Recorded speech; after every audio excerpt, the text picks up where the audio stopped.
మాతో చర్చించుకుంటూ ఇస్తే బాగుండని చెప్పని మేము చేసేటువంటి ప్రయత్నం ఏదైతుందో అది తెలంగాణ రాష్ట్ర ప్రయోజనాల కోసం, తెలంగాణ రాష్ట్ర రైతాంగ ప్రయోజనాల కోసం చేసే ప్రయత్నం. ఈరోజు గోదావరి రివర్ బోర్డు దగ్గర, కృష్ణా రివర్ బోర్డు దగ్గర మా ముఖ్యమంత్రి రేవంత్ రెడ్డి గారు, ఉత్తమ్ కుమార్ రెడ్డి గారు ఇప్పటికే పలు ఆబ్జెక్షన్స్ ఫైల్ చేయడం జరిగింది. జలవనరుల శాఖ మార్చులు కూడా మొన్నటి రోజు కలవడం జరిగింది. ఇక్కడ బీజేపీ కిషన్ రెడ్డి గారు కలిసి వెళ్దామంటే ఇక్కడ సమావేశం రాని సందర్భంలో అక్కడ కూడా ఒకరోజు ముందు ఏం చెప్పిండి అనేది కూడా మతలబ్ ప్రజలకు చెప్పాల్సిన అవసరం ఉంది. అసలు బీజేపీ స్టాండ్ ఎందుకు కూడా చెప్పాల్సిన అవసరం ఉందన్నమాట మా నాయకుడు చెప్పిన దాన్ని ఈరోజు నేను ప్రస్తావించేటువంటి కార్యక్రమం చేస్తూ రేపు ప్రైమ్ మినిస్టర్ కూడా కలవడానికి కోసం ప్రయత్నం చేస్తుంది తెలంగాణ రాష్ట్ర ప్రభుత్వం. గౌరవ ముఖ్యమంత్రి రేవంత్ రెడ్డి నాయకత్వంలో ఉత్తమ్ కుమార్ రెడ్డితో కలిసి. లేదు ఒకవేళ వీళ్ళు ఇలానే ముందుకు వెళ్ళేది ఉండి వాళ్ళు కేంద్రంలో ప్రభుత్వం కాపాడుకోవాలి, తెలుగు టీడీపీ పార్టీకి సంబంధించి అక్కడ ఉన్న ప్రభుత్వ ప్రయోజనాల కోసం ముందుకు వెళ్తే తప్పనిసరిగా రాష్ట్ర ఉన్నత న్యాయస్థానమైనటువంటి మరి సుప్రీంకోర్టును కూడా మేము తలుపు తడతాం. సుప్రీంకోర్టులో కూడా మా వాదనలు వినిపిస్తాం.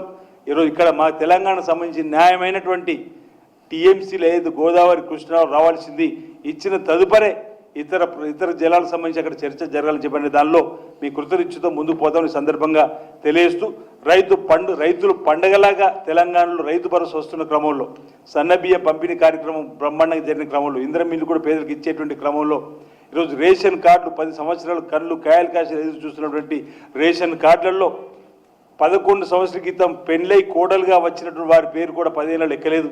ఈరోజు వాళ్ళ కోడల పేరు ఎక్కింది.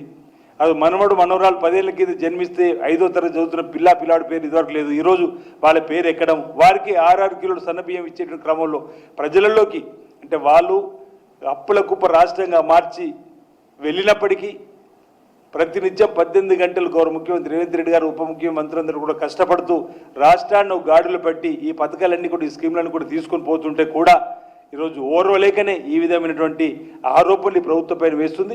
మేము రాష్ట్ర ప్రజానికానికి రైతులు విజ్ఞప్తి చేస్తున్నాం. బనకచర్ల విషయంలో ముమ్మాడికి రాష్ట్ర ప్రభుత్వం వ్యతిరేకిస్తుంది.